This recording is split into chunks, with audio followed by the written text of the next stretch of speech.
The day everything started falling apart wasn't supposed to be anything unusual. Emily had to testify in her boss's divorce case, a routine procedure, or so she claimed. She'd worked with him for years, and naturally, she brushed off any concerns I had. "It's just a bunch of dry legal nonsense," she told me that morning, her coffee in hand, acting like it was just another day. Looking back, I should have known better. She left the house looking sharp, her navy blue suit crisp and professional.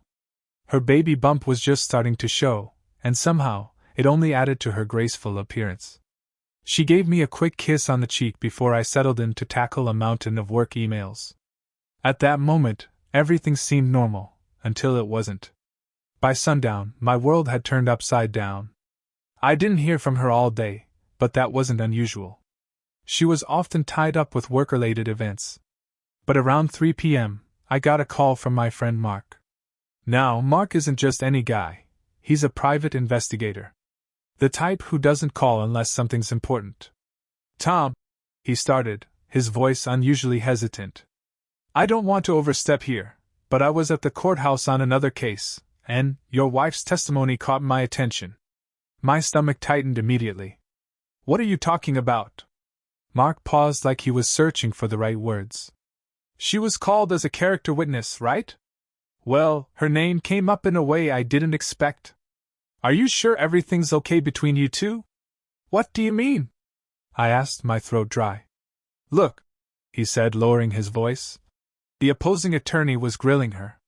They implied she had some kind of personal relationship with her boss. Things got heated.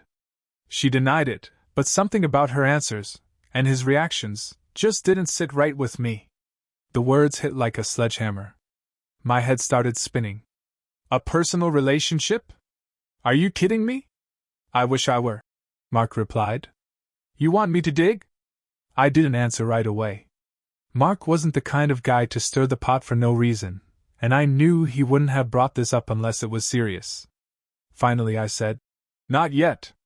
By the time Emily walked through the door that evening, I was already drowning in suspicion. She came in as poised as ever, her phone clutched tightly in her hand. "Hey," she said with a tired smile. "What's for dinner?"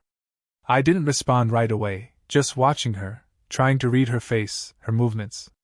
She looked normal. Too normal. "How'd it go?"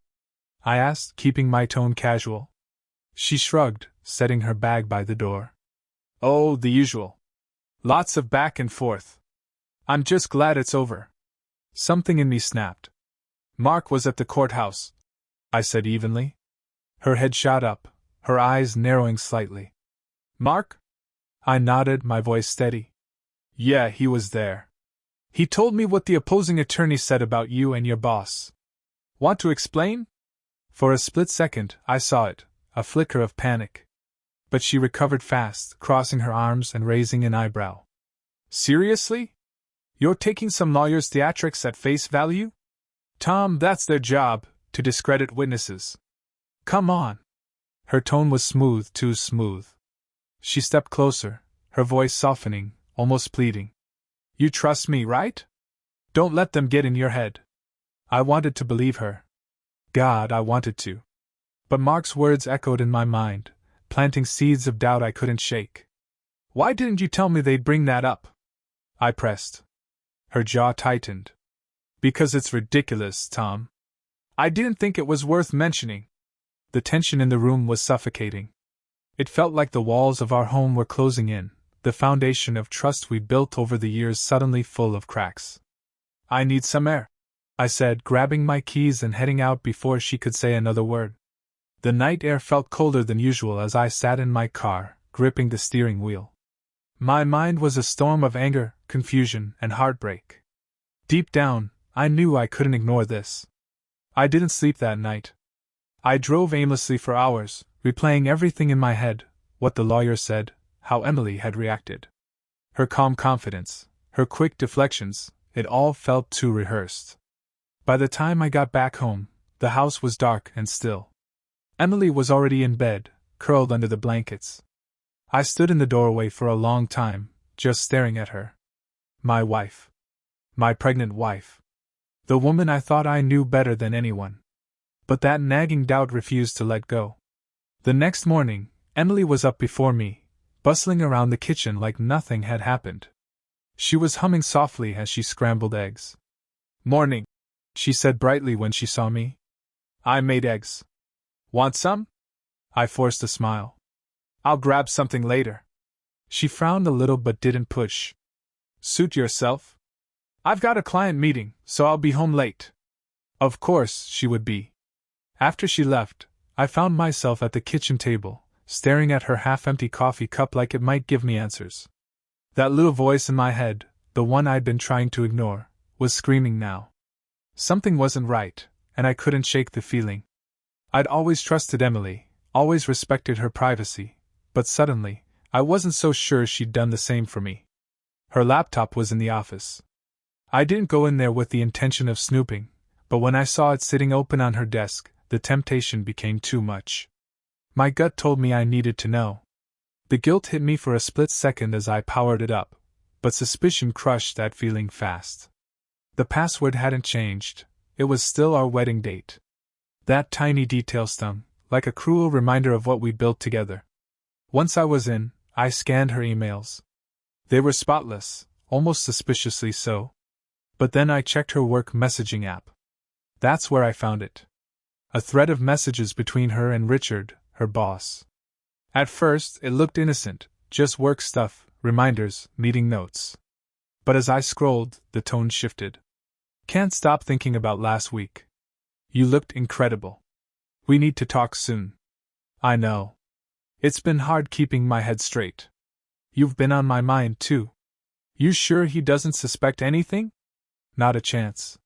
Tom's too trusting. He'd never think twice." I stared at the screen, the words blurring as my heart pounded in my chest. Every ounce of denial I'd clung to evaporated in that moment. My hands shook, my breath came shallow, and I felt like the walls of the office were closing in on me. She was lying.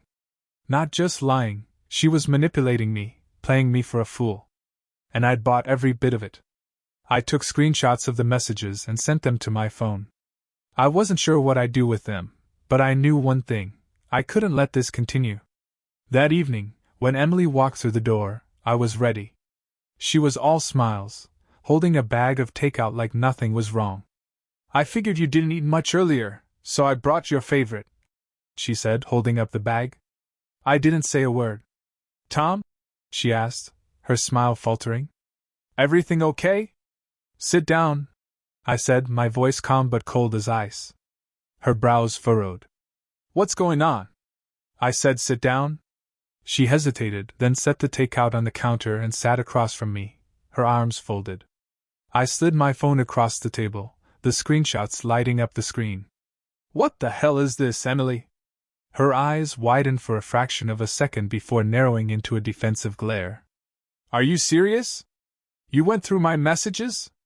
"You're damn right I did," I snapped. "Now answer the question." She leaned back in her chair, crossing her arms tightly. "It's not what it looks like." "Don't insult me," I said, my voice rising. "You think I'm stupid? You think I wouldn't notice? Your boss, Emily. While you're carrying my child." For a moment, her composure broke. I saw panic flash across her face, but just as quickly it was gone. "You don't understand," she said, her tone sharper now. "It's not like that." "Then explain it," I demanded, my fists clenched on the table. "Tell me what it is like." She hesitated, her eyes darting to the floor. Finally she said, "I've been under so much pressure at work. Richard's been supportive. More than you have, honestly." Her words hit like a slap to the face. "Supportive?" I spat. "Is that what you call it? Sneaking around behind my back?" Her voice rose to match mine. "You don't know what it's like, Tom. Being pregnant, dealing with work stress, and having a husband who's so caught up in his own world that he doesn't even notice when I'm drowning. Don't you dare turn this around on me!" I shouted, my voice trembling with rage. "You lied to me, Emily. You made this choice. Don't you dare blame me for your betrayal." For a moment, the room was silent, the air thick with anger and resentment. Finally, Emily stood, grabbing her bag. I don't have to sit here and listen to this, she said coldly. I'm going out. Out? I said, incredulous. Are you serious right now? She didn't answer. She just slammed the door behind her, leaving me alone in the suffocating quiet of our kitchen. The echo of the door reverberated through the house, shaking loose whatever was left of the life we'd built. I sat there for a while, staring at the cold takeout containers, the greasy smell turning my stomach. I wasn't hungry anymore. Hell, I wasn't sure what I was anymore, just the hollow shell of the man I'd been that morning. But I couldn't just sit there. Not after what I'd seen. I grabbed my phone and dialed Mark. Tom, he answered on the second ring, his voice heavy with concern. What's going on? I need you to dig, I said, sharper than I intended. I found the messages. She's cheating on me with her boss, Mark. I need to know everything.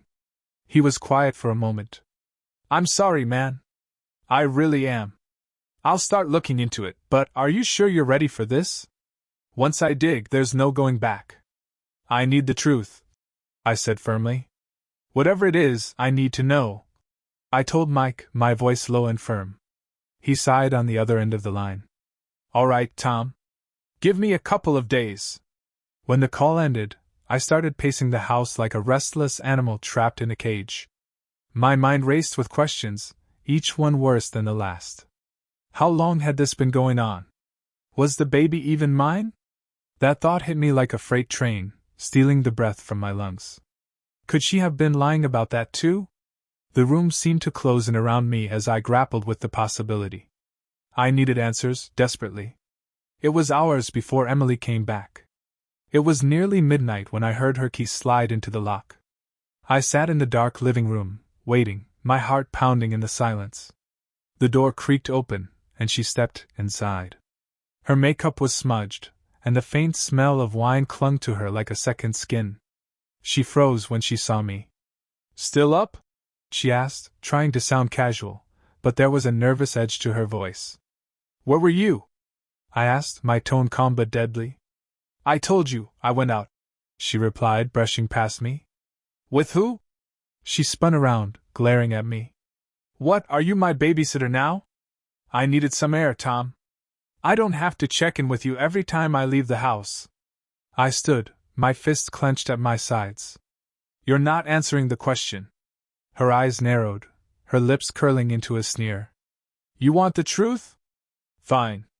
I went to a bar. Alone. Because I couldn't stand being here with you and your accusations and your paranoia. Her words hit like a slap, but I wasn't buying it for a second. You were with him, weren't you? Her expression twisted into something ugly. You're unbelievable. Do you even hear yourself? You're obsessed, Tom. You've been snooping through my messages, treating me like a criminal. Because you are. I cut her off, my voice rising. You betrayed me, Emily. I saw the messages. I know what you've been doing. For a split second, her mask cracked. I saw something flicker in her eyes, guilt. Regret? I couldn't tell. But then she laughed, sharp and bitter, a sound that sliced through me like a blade. God, you're pathetic, she spat. You think this is all my fault? Maybe if you'd been a better husband, I wouldn't have needed someone else. Her words left me stunned, the air knocked out of my lungs. Before I could respond, she turned and stormed toward the stairs. Don't walk away from me! I shouted, my voice trembling with rage. We're not done! Yes, we are, she snapped without looking back, disappearing into our bedroom. I stood there, shaking, staring at the space where she'd just been. I wanted to follow her, to force her to confront what she'd done, but I knew it wouldn't change anything. She'd made her choice, and now I had to make mine. I didn't sleep that night. The tension in the house was unbearable, pressing down on me like a suffocating weight. Upstairs, I could hear her moving around. Drawers opened and closed. Her footsteps were deliberate, purposeful. I knew what she was doing, fortifying herself, building her defense. Meanwhile, I sat at the kitchen table, staring at the screenshots on my phone. Each word was another stab to the gut. But I wasn't idle. I needed clarity. I needed to know just how deep this betrayal ran. I started digging. I went through everything: our shared calendar, bank statements, her credit card charges. At first, it all seemed ordinary: groceries, gas, lunch receipts. And then I saw them. Hotel charges. They weren't frequent, but they were there: a Friday 2 months ago, a Wednesday last November. Each one sent a wave of nausea through me. They weren't the kind of places we'd ever stayed at together. These were discreet, mid-tier hotels, tucked far enough away from the city center to avoid attention. I took photos of the charges, adding them to my growing collection of evidence. By the time the first light of dawn broke, I had a plan. I wasn't going to confront her again, not yet. Emily was a master at spinning the story to suit her. I couldn't give her another chance to manipulate me. At 9 a.m., my phone buzzed. It was Mike. "I've got some preliminary stuff," he said cautiously. "You sure you want to hear this?" "Just tell me," I said, gripping the edge of the table. "Well, for starters, her boss, Richard, he's been in the middle of a nasty divorce for over a year. His soon-to-be ex-wife has accused him of multiple affairs, but none of the women were named. That is, until yesterday. Emily's name came up in court. And it wasn't just a bluff, Tom. They've got hotel receipts, dates, times, everything. Richard's credit card records have her name all over them." It felt like the ground had been ripped out from under me. "Are you serious?" I croaked. "I'm sorry, man. There's more," Mike said gently. "Richard's wife hired a private investigator, and she's got photos. Not just of him and Emily. Together. They're supposed to be submitted as evidence next week." The world spun around me. This wasn't just suspicion or circumstantial anymore. This was concrete.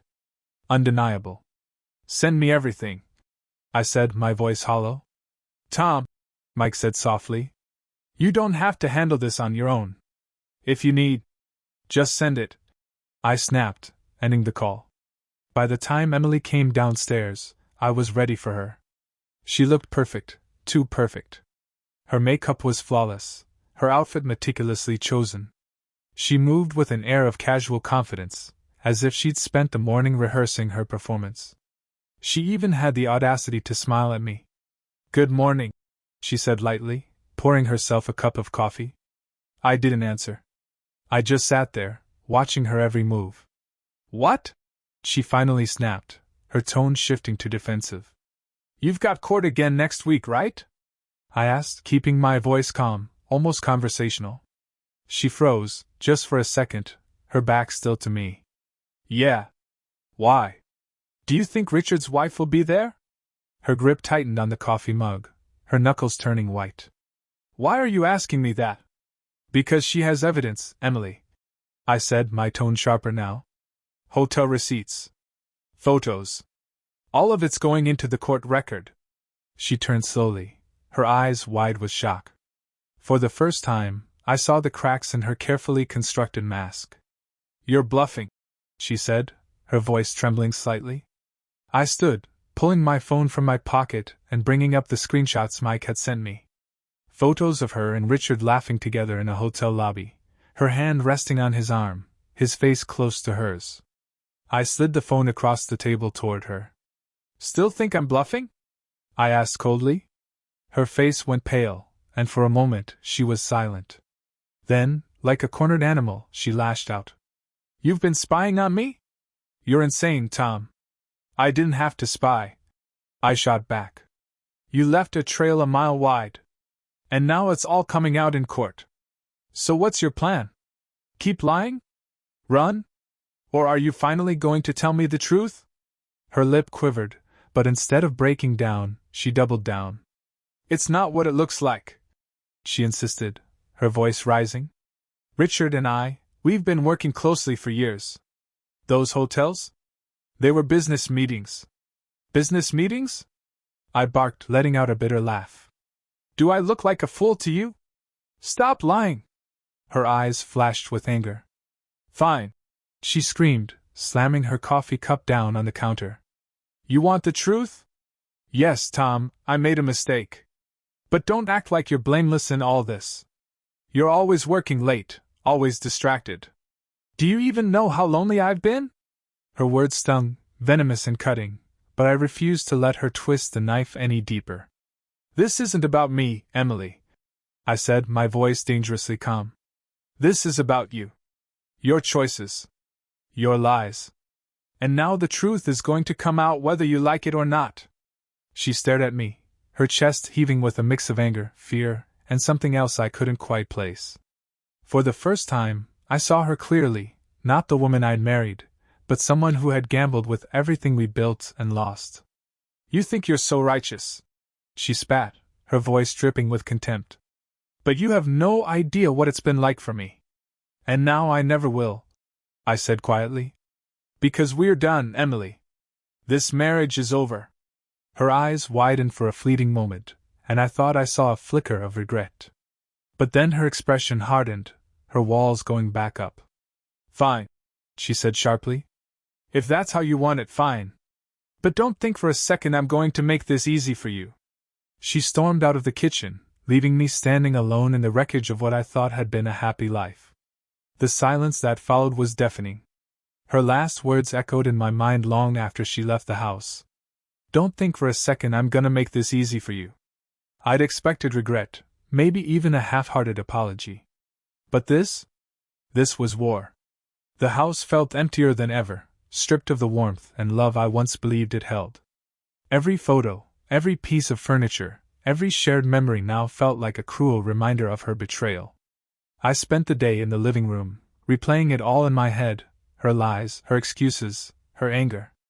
At 3 p.m. my phone rang. It was Mike. Tom, he said, his voice grim. I've got more. You sure you want to hear this? I hesitated. Part of me wanted to say no, to bury my head in the sand and pretend it wasn't real. But the part of me that had been blindsided, humiliated, and shattered wanted every last truth. Tell me, I said finally. Mike sighed. All right. Richard's wife's PI dug up more. It's worse than we thought. This wasn't a one-time thing, Tom. It's been going on for nearly 2 years. Hotel stays, weekend trips, company retreats. They used work as a cover for everything. 2 years. The words slammed into me like a brick wall. That was almost half our marriage. While I'd been working to build a life for us, preparing for our future, she'd been sneaking around behind my back. There's more, Mike continued reluctantly. There's evidence she used some of your joint account funds to pay for a few of the trips. It's not a lot, but it's enough to be concerning. She used our money to cheat on me? I growled, my voice shaking with rage. I'm sorry, man, Mike said quietly. I clenched my fists until my knuckles turned white. I wasn't sure what hurt more, the betrayal itself, or the realization that the life I thought I was building had been a lie all along. I wish I had better news, Mike said, his voice heavy. I leaned back, staring blankly at the ceiling, trying to process everything. Every layer of this betrayal felt like it peeled back to reveal something worse underneath. You said there were photos, I said finally, my voice tight. Have you seen them? Mike hesitated. Yeah. I've seen them. They're bad, Tom. I don't think you want to put yourself through that. Send them anyway. There was a long pause before he sighed. All right. But remember, this isn't about punishing yourself. It's about knowing exactly what you're up against. A few minutes later, the photos landed in my inbox. My stomach churned as I clicked on the first image. There they were, Emily and Richard, arm in arm at a beachside resort, laughing like they didn't have a care in the world. The next image showed them entering a hotel together, his hand resting possessively on her lower back. And then the worst, a blurry but unmistakable shot of them kissing in a parked car, tucked away in some secluded lot. I slammed the laptop shut, my breathing ragged. This wasn't just an affair, it was a separate life she'd been living right under my nose, a life where I didn't exist. I picked up the phone and dialed Lisa, a lawyer I'd worked with on contracts before. Tom, I'm so sorry to hear about this, she said, her voice calm but professional. If you're ready to move forward, we can start putting a plan together. With the evidence you have, you're in a strong position. I want everything, I said, my tone cold and steady. Full custody of the baby, the house, everything. She doesn't get to walk away from this unscathed. Lisa hesitated. I understand your anger, but we'll need to be strategic. Courts often lean toward shared custody, especially with a newborn. However, the financial misconduct and the affair will work in your favor. I didn't care about the logistics. I wanted her to feel even a fraction of the pain she'd caused me. When Emily walked in that evening, I was ready. She entered with her usual feigned composure, setting her purse down like it was any other day. But I could see it, the tension in her jaw, the forced calm. We need to talk, I said, standing in the kitchen doorway. Her eyes narrowed. About what? Haven't you said enough already? I'm filing for divorce, I said bluntly. You'll be hearing from my lawyer in the next few days. For a moment, she looked genuinely stunned. Divorce? Are you serious? She scoffed. Tom, don't be ridiculous. We're about to have a baby. That's the only reason I'm still here. I shot back. But you made your choice, Emily. You chose him. Now you get to live with the consequences. Her expression twisted with anger. You think this is going to hurt me? Fine. File your stupid divorce. But don't think for a second you're taking my baby away from me. Our baby, I corrected, though the doubt gnawed at me. And don't worry, I have plenty of evidence to show exactly what kind of person you are. She laughed bitterly. You're pathetic. You think the courts will side with you? You're just a bitter, jealous man who can't handle a strong woman. I stepped closer, my voice dropping to a cold, measured tone. A strong woman doesn't lie. A strong woman doesn't cheat. And a strong woman sure as hell doesn't use her family's money to fund her affair. For a fleeting moment, her face fell, the mask slipping. But just as quickly she recovered, crossing her arms defiantly. You'll regret this, she hissed. No, Emily, I said, my voice sharp. The only thing I regret is trusting you. She spun on her heel and stormed upstairs, slamming the bedroom door behind her. I stayed rooted in place, the weight of everything pressing down on me. This wasn't just the end of our marriage, it was the end of the life I thought we had. For the first time, though, I wasn't afraid of what came next. I was ready to fight. The next morning, I woke to the sound of Emily pacing upstairs. Her heavy footsteps echoed through the house, each thud like a hammer driving home the reality of our situation. I stayed downstairs, sipping my coffee, waiting for her to make the first move. It didn't take long. She came down the stairs with a folder in her hand, her face a mix of defiance and smug determination. She dropped it onto the kitchen table with a sharp slap, breaking the silence. You want to fight? Fine, she said, crossing her arms. But don't think I'm just going to roll over and let you take everything. I glanced at the folder without touching it. What's this? Leverage, she said coolly. You think you're the only one who can dig up dirt? I've got plenty to say about you, Tom. The late nights, the business trips, the networking events. You think you're a saint? I let out a bitter laugh, the sound cutting through the tension in the room. Is that your angle now? Trying to paint me as the bad guy? Her eyes narrowed, her tone icy. I'm just saying you're not as innocent as you like to think. And when the court hears about how absent you've been, how little support you've given me during this pregnancy, they're going to see you for what you really are. Absent? I repeated, standing so abruptly my chair scraped against the floor. I've been working my ass off to provide for this family while you've been sneaking around with your boss. I snapped, my voice thick with anger. Don't you dare try to rewrite history, Emily. She smirked, a maddeningly smug expression that made my blood boil. We'll see what the judge thinks, she said coolly. I leaned forward, planting my hands on the table, my eyes locked on hers. Spin whatever story you want, but the facts don't change. I have proof, Emily, proof of your affair, proof you misused our money, proof of every lie. So go ahead, play your games. But when this is over, you're going to lose everything. For a brief moment, her confidence faltered. Her lips pressed into a thin line, and she looked away.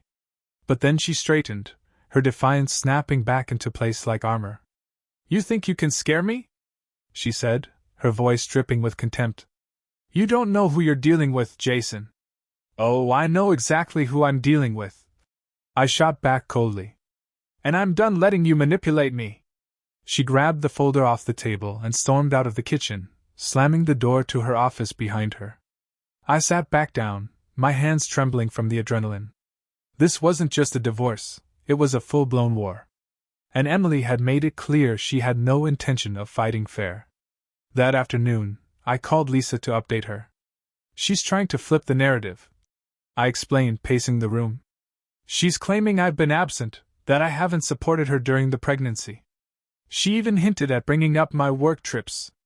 Lisa sighed, the frustration evident in her voice. That's pretty standard in cases like this. She's trying to muddy the waters, to create doubt so the court doesn't see her as the sole bad actor. But if we stay focused on the facts and the evidence, you're still in a strong position. What about custody? I asked, my voice tighter than I'd intended. That's where it gets tricky, she admitted. The courts will prioritize what's in the best interest of the child. Since the baby isn't even born yet, they'll likely lean toward keeping the mother involved, especially if Emily argues you've been distant or unsupportive. Even with the affair? I asked, my frustration bubbling to the surface. It helps your case, no question, Lisa said gently. But custody battles are rarely black and white. That's why it's crucial for you to avoid emotional outbursts or anything she could use against you. We need to stay focused. I dragged a hand through my hair, trying to keep my composure. I just want to protect my child, Lisa. After everything she's done, I don't trust her anymore.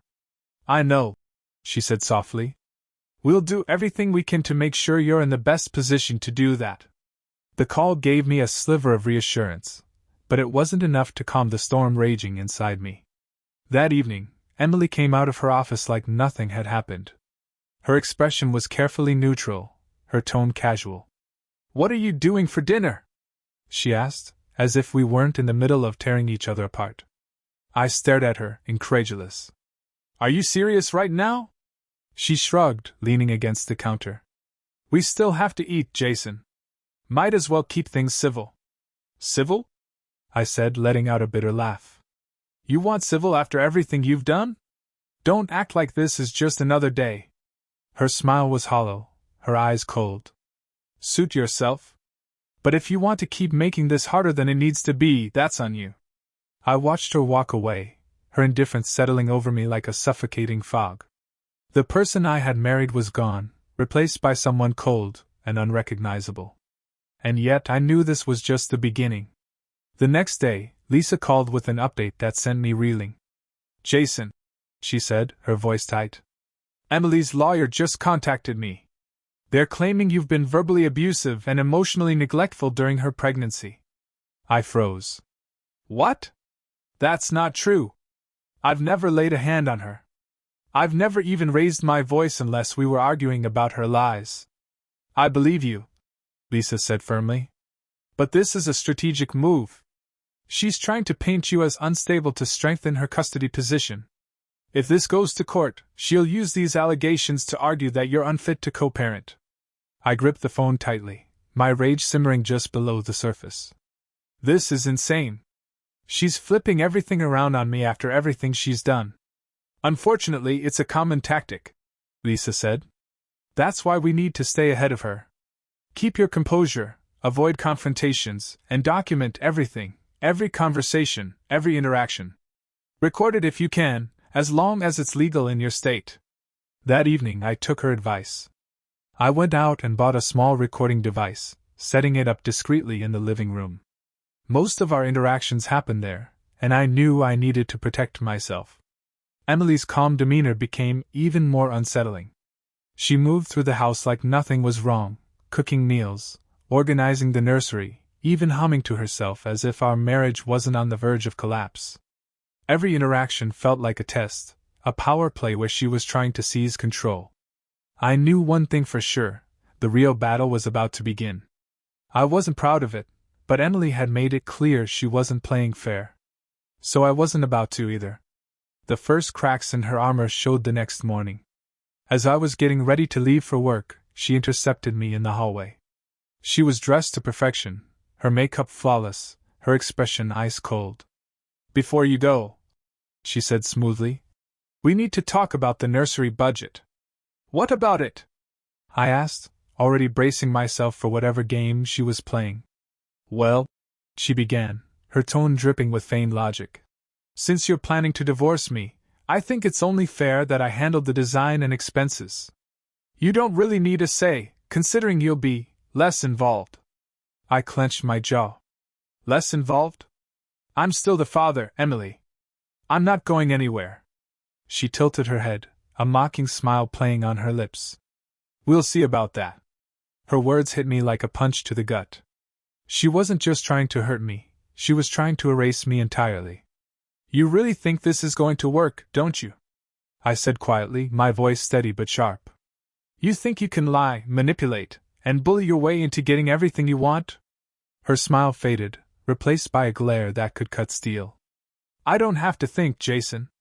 I know. And you? You'll end up exactly where you deserve to be, on the outside, looking in." There was nothing left to say.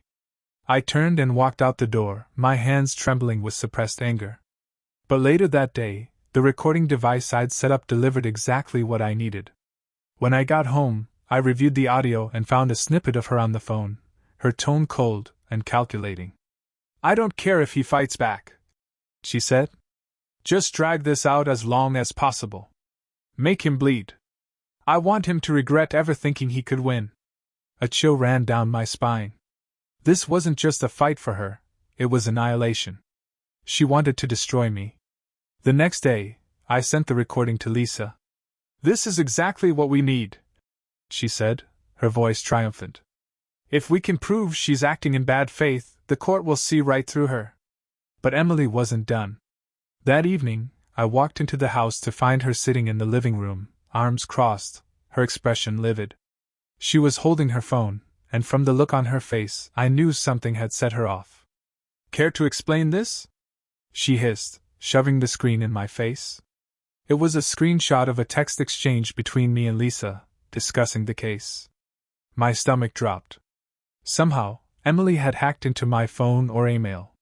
"What the hell, Emily?" I snapped, stepping back. "You've been spying on me?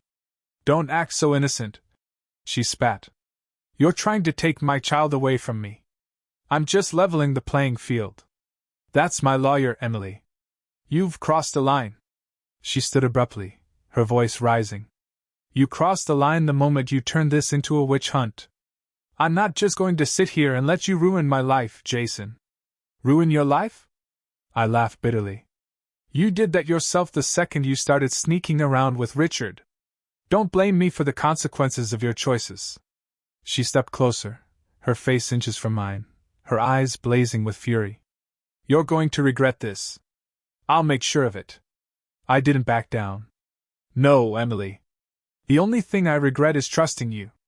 And when this is over, you'll see just how wrong you were to underestimate me." The battle lines were drawn, and there was no turning back. This wasn't just about our marriage anymore, it was about survival. And I wasn't going down without a fight.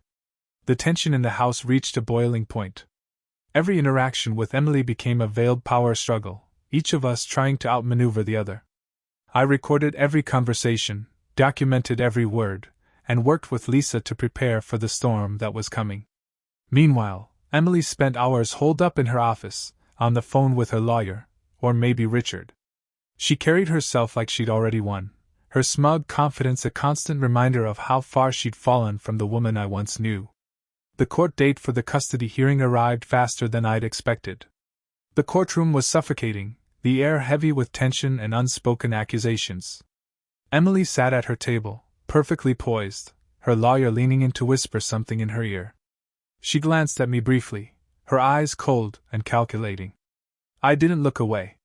The first part of the hearing was procedural, outlining claims, introducing evidence. Then Emily's lawyer went straight for the jugular.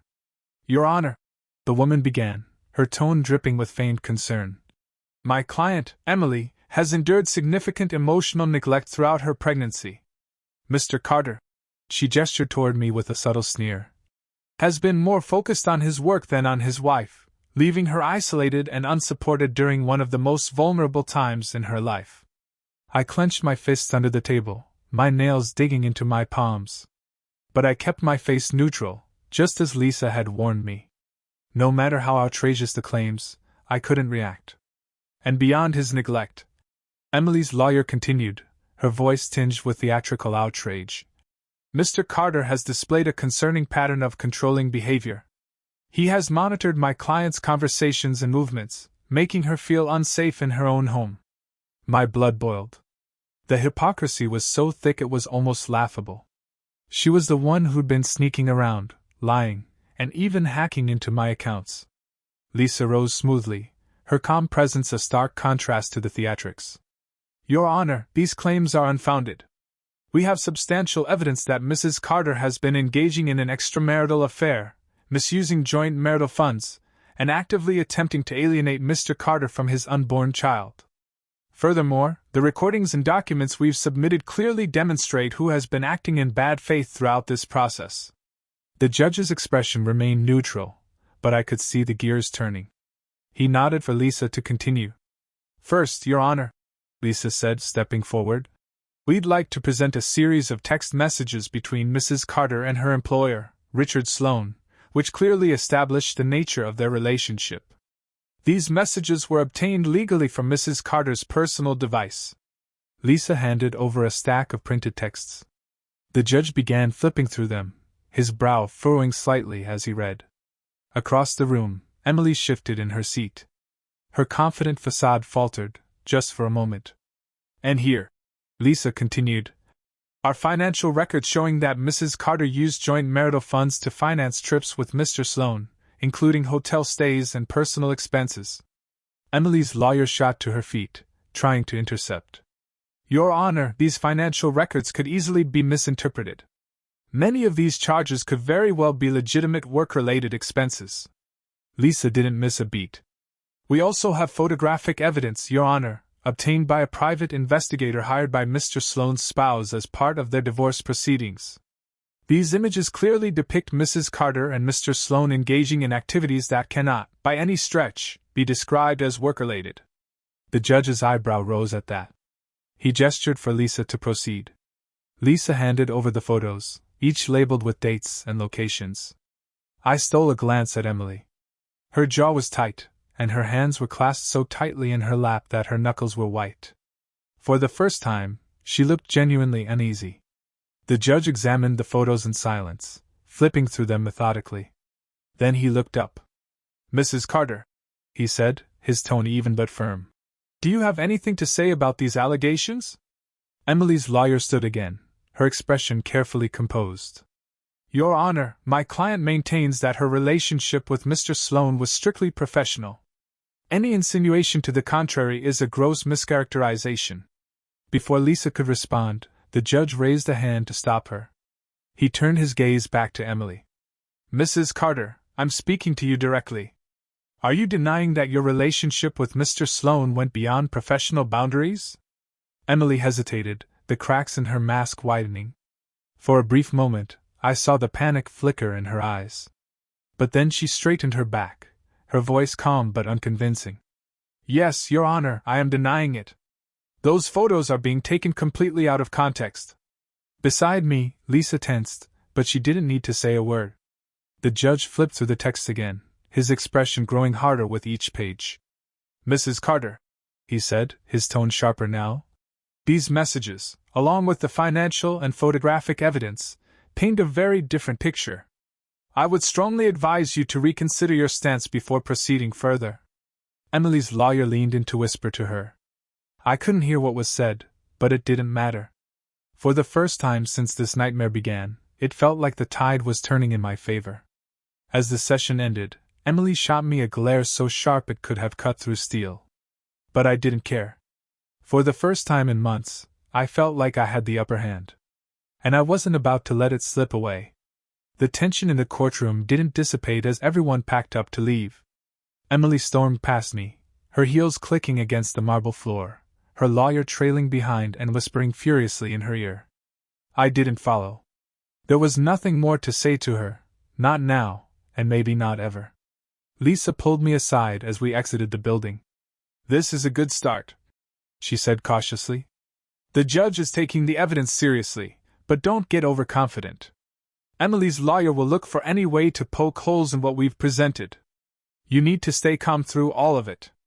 I nodded, though my chest was still tight with anger and adrenaline. Emily's lies were unraveling, but I knew she wouldn't back down without a fight. That evening, when I returned home, Emily was waiting for me. She sat in the living room, her legs crossed, her expression venomous. Whatever her lawyer had told her, it must have worked, because the Emily in front of me wasn't the nervous, cornered woman from the courtroom. She was calm, calculated, and ready to strike. Her eyes locked onto mine the moment I stepped into the room. The air between us was thick with unspoken hostility. "So," she said, her voice icy, "do you feel like a big man now?" She was seething, her anger like a coiled snake ready to strike. The moment I stepped through the door, she unleashed. "You're really going to do this?" She spat, her voice dripping with venom. "Drag our private lives through the mud like this?" I dropped my keys on the counter, refusing to rise to her bait. "I'm not the one who destroyed our lives, Emily. That was you." She laughed bitterly, standing and crossing her arms in a gesture of defiance. "Oh, please. Don't act like you're some innocent victim. You've been waiting for an excuse to make me the villain, haven't you? You did that yourself," I said evenly, meeting her glare. "All I'm doing is showing the truth." "The truth?" she snapped, her voice rising. "The truth is, you've been emotionally checked out of this marriage for years. I was miserable, Jason, miserable. And if you'd paid even the slightest bit of attention, you'd know that." Anger flared inside me, but I forced my tone to remain steady. "So your solution was to cheat? To lie to me for years? To throw away everything we built together? Don't act like our marriage was perfect." She shot back, her words laced with contempt. "You buried yourself in work, ignored me, and expected me to sit here waiting for scraps of your attention. Richard made me feel seen. He made me feel valued, something you haven't done in a long time." I shook my head, disbelief coursing through me. "You're seriously blaming me for this? For your choices? Do you even hear yourself?" Her face hardened, her voice dropping to a cold, icy tone. "You don't understand what it's like to feel invisible. To feel like nothing you do matters." "Don't give me that," I snapped, my composure slipping for the first time. "You had a choice, Emily. You could have talked to me. We could have worked through it. But instead you lied. You cheated. And now you're trying to justify it by rewriting history." She stepped closer, her eyes narrowing to slits. "You think you're better than me, don't you? But let me tell you something, Jason. When this is over, you'll wish you'd never taken me to court. I'll make sure of it." "Go ahead and try," I said, my voice like ice. "But no amount of threats is going to change the fact that you destroyed this family." Her lips curled into a cruel smile, her eyes glinting with malice. "You don't know what I'm capable of." I stared at her, the woman I had once loved, now a stranger. "Neither do you." The rest of the night passed in tense silence. Emily retreated to the bedroom, slamming the door behind her, while I stayed in the living room, trying to process the confrontation. But around midnight, something unexpected happened. I heard the soft chime of a phone coming from the kitchen. Curious, I got up and found Emily's phone on the counter. She must have forgotten it in her rush to storm off. I shouldn't have looked, but suspicion and curiosity got the better of me. The screen lit up with a message from Richard. "We need to talk. Things are getting too messy. Call me when you can." Messy. The word twisted like a knife in my mind. What did he mean by that? I grabbed my phone and snapped a picture of the screen, adding it to my growing collection of evidence. The next morning, Emily came downstairs, her mood colder but more composed. She picked up her phone without a word to me, scrolling through her messages. I watched her carefully, waiting for her reaction when she saw Richard's text. But she didn't say a word. Instead, she grabbed her purse and walked out the door without so much as a glance in my direction. As the door slammed shut, I realized something. Emily wasn't just fighting to win custody or to save face in court. She was fighting to hold on to the crumbling illusion she had built around herself. But I wasn't afraid of her anymore. The truth was out there, and her lies were unraveling with every passing day. The only question now was how far she'd go to stop it. 2 days later, Lisa called me with news that hit like a lightning bolt. Jason, you're not going to believe this, she said, her tone vibrating with restrained excitement.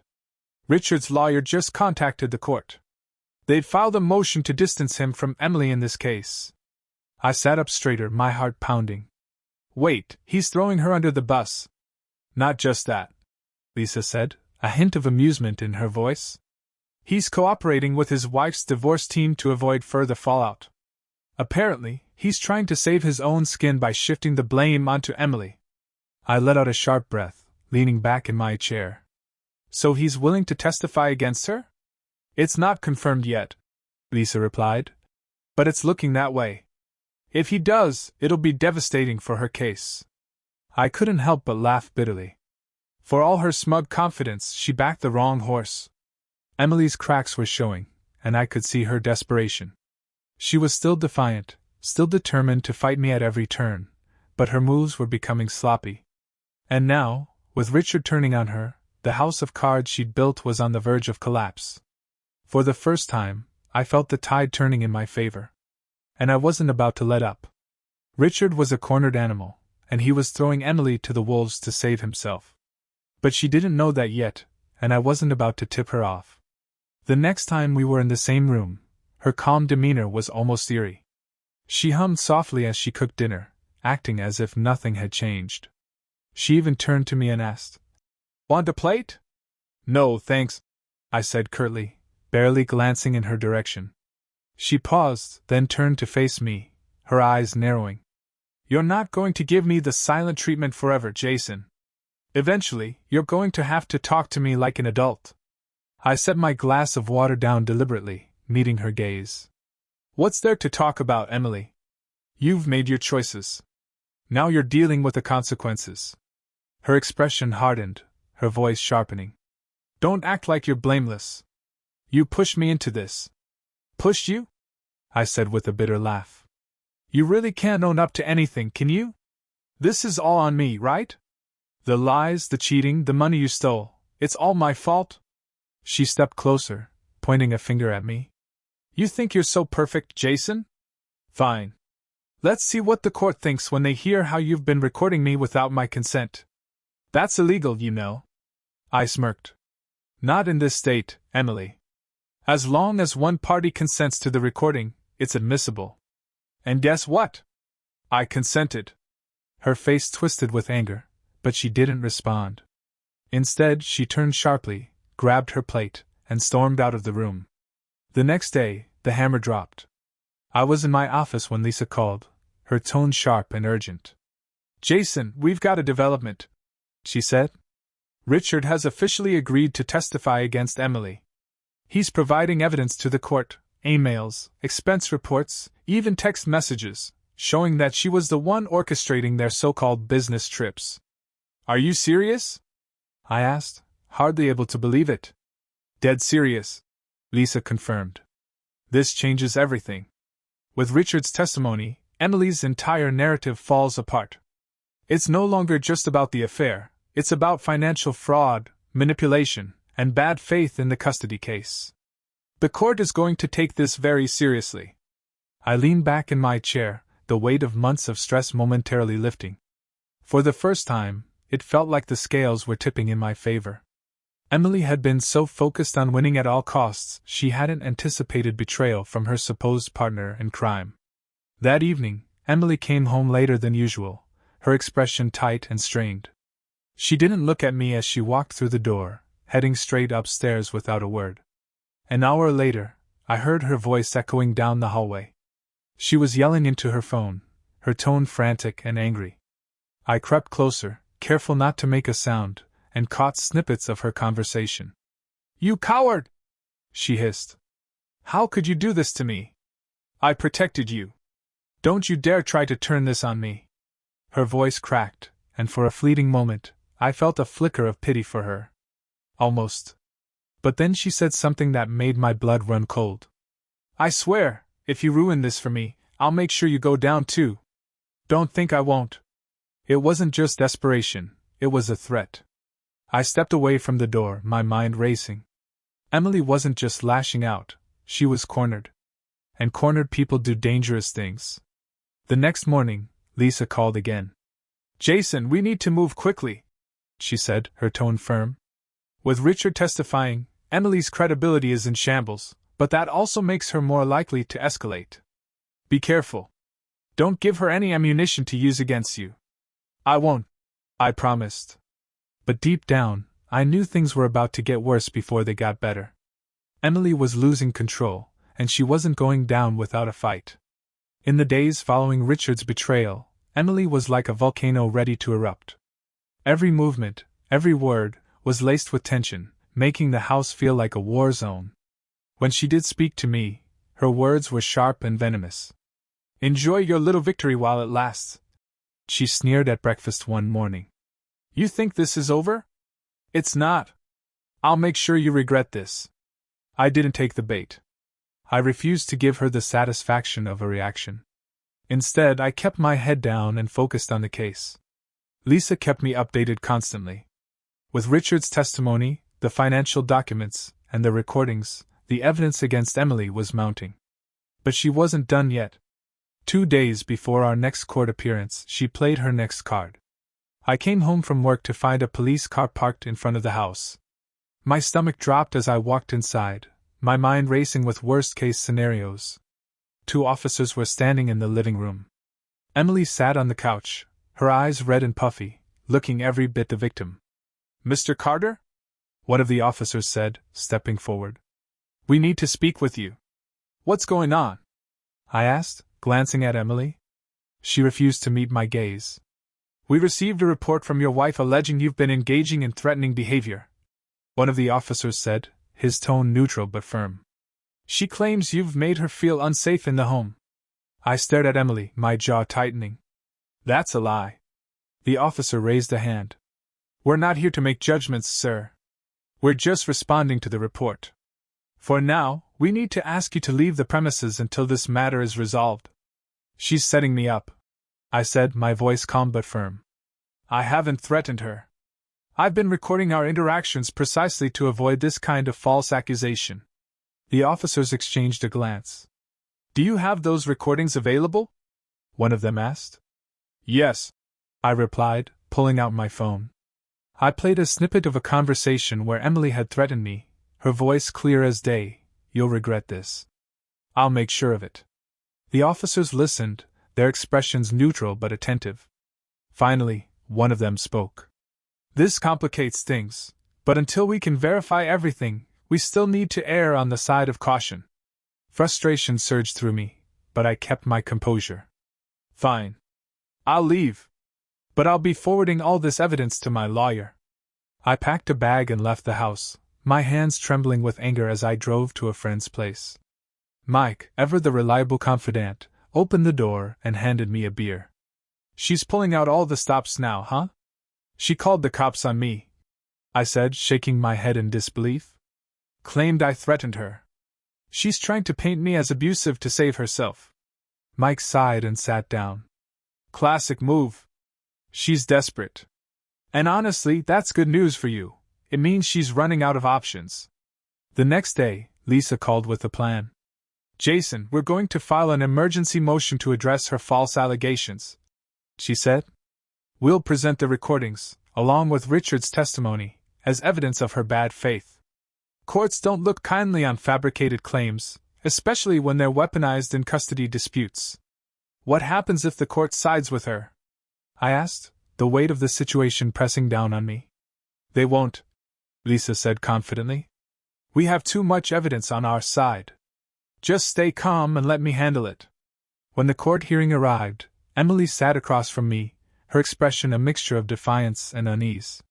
Her lawyer wasted no time, launching into a portrayal of me as a controlling and volatile husband. Your Honor, Lisa began calmly, her voice steady and authoritative. We have multiple recordings that directly contradict Mrs. Carter's claims. These recordings show that Mrs. Carter has repeatedly threatened and manipulated Mr. Carter in an attempt to gain an advantage in this case. Lisa played a recording in court, the one where Emily screamed, "You think you're better than me? I'll make sure you lose everything." Emily's lawyer tried to object, but the judge silenced her with a raised hand. Lisa continued, "Additionally, we have testimony from Richard Sloane, who confirms that Mrs. Carter used company resources and engaged in deceitful behavior to conceal their affair.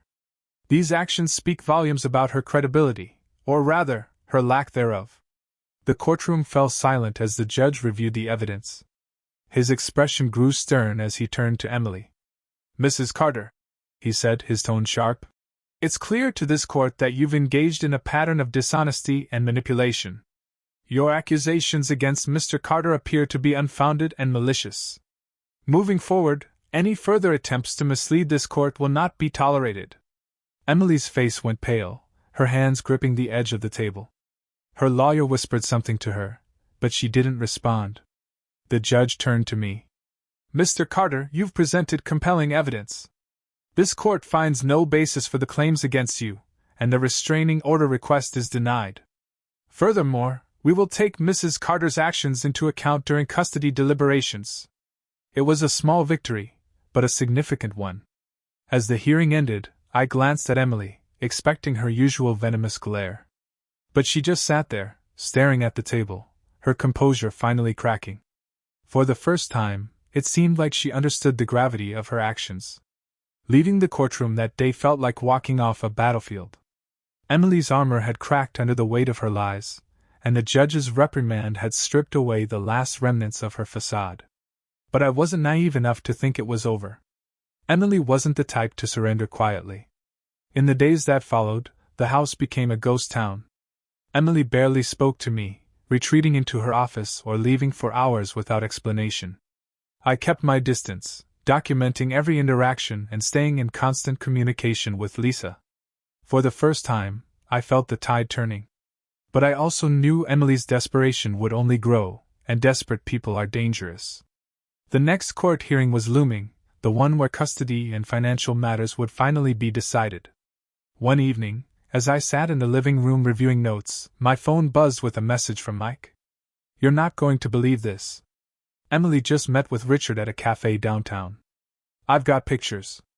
My chest tightened as I opened the photos. There they were, seated at a corner table, leaning in close.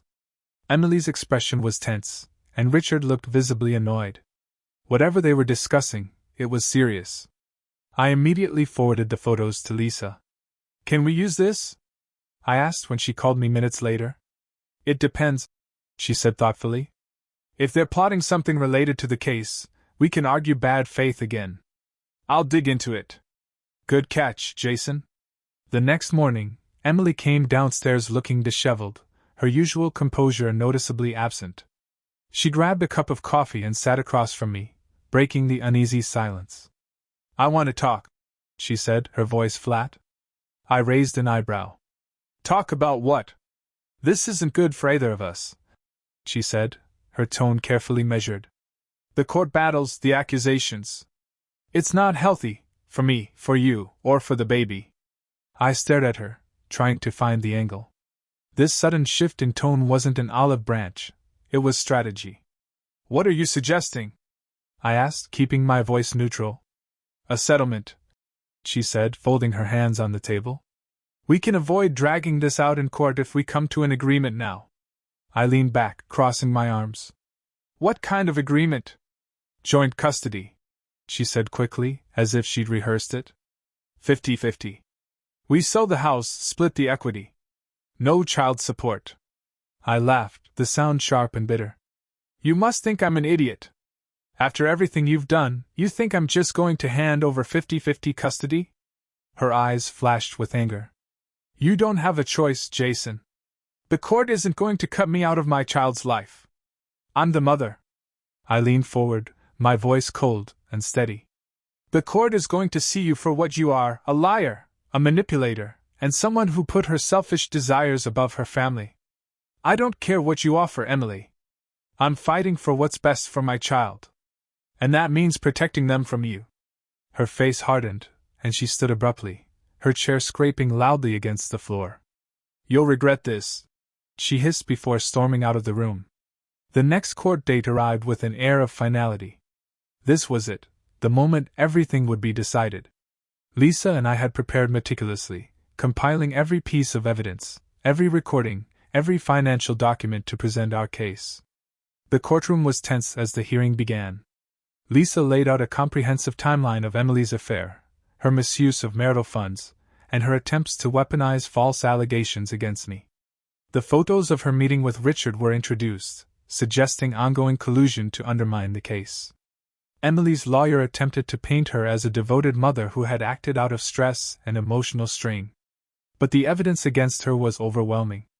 When Emily took the stand, she was composed at first, repeating rehearsed lines about feeling neglected and unsupported. But under cross-examination, Lisa methodically dismantled her defenses. "Mrs. Carter," Lisa said, holding up a document, "is this your signature on the authorization for the withdrawal of joint funds?" Emily hesitated. "Yes, but—" "And did you use these funds for personal trips with Mr. Sloane, as these bank statements indicate?" Emily swallowed hard. "It wasn't like that. Richard and I—" "Just answer the question, Mrs. Carter," Lisa pressed. "Did you or did you not use marital funds for these trips?" "Yes," Emily admitted, her voice barely above a whisper. The room fell silent, the weight of her admission hanging in the air. Lisa wasn't finished. She played key snippets of recordings where Emily had threatened me and admitted to manipulating the situation. "You think you're better than me?" Emily's voice screamed through the courtroom. "I'll make sure you lose everything." Emily's lawyer tried to object, but the judge silenced her with a raised hand. Finally, Richard took the stand. His testimony was the final nail in the coffin. He confirmed their affair, detailed how Emily had suggested using company resources to cover their tracks, and admitted that their relationship had been ongoing for nearly 2 years. By the end of the hearing, Emily looked pale and shaken, her carefully constructed lies reduced to rubble. The judge's ruling came the following week. I was awarded primary custody, with Emily receiving limited visitation. The financial settlement heavily favored me, given her misuse of joint funds. The house was mine, and Emily was ordered to repay a portion of the money she had taken.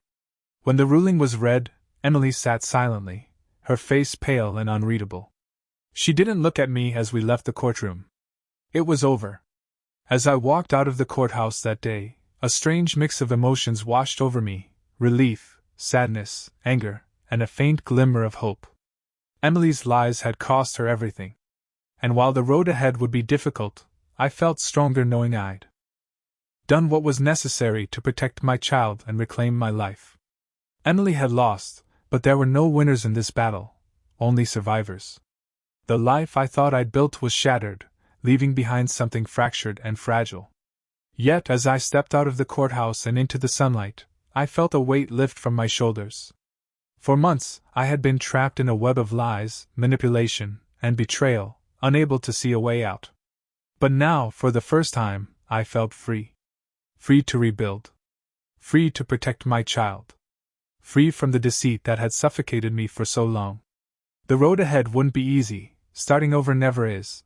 But as I stood there, the cool breeze on my face, I realized I wasn't afraid anymore. I had faced the worst, and I had endured. And for the first time in what felt like forever, I could breathe again.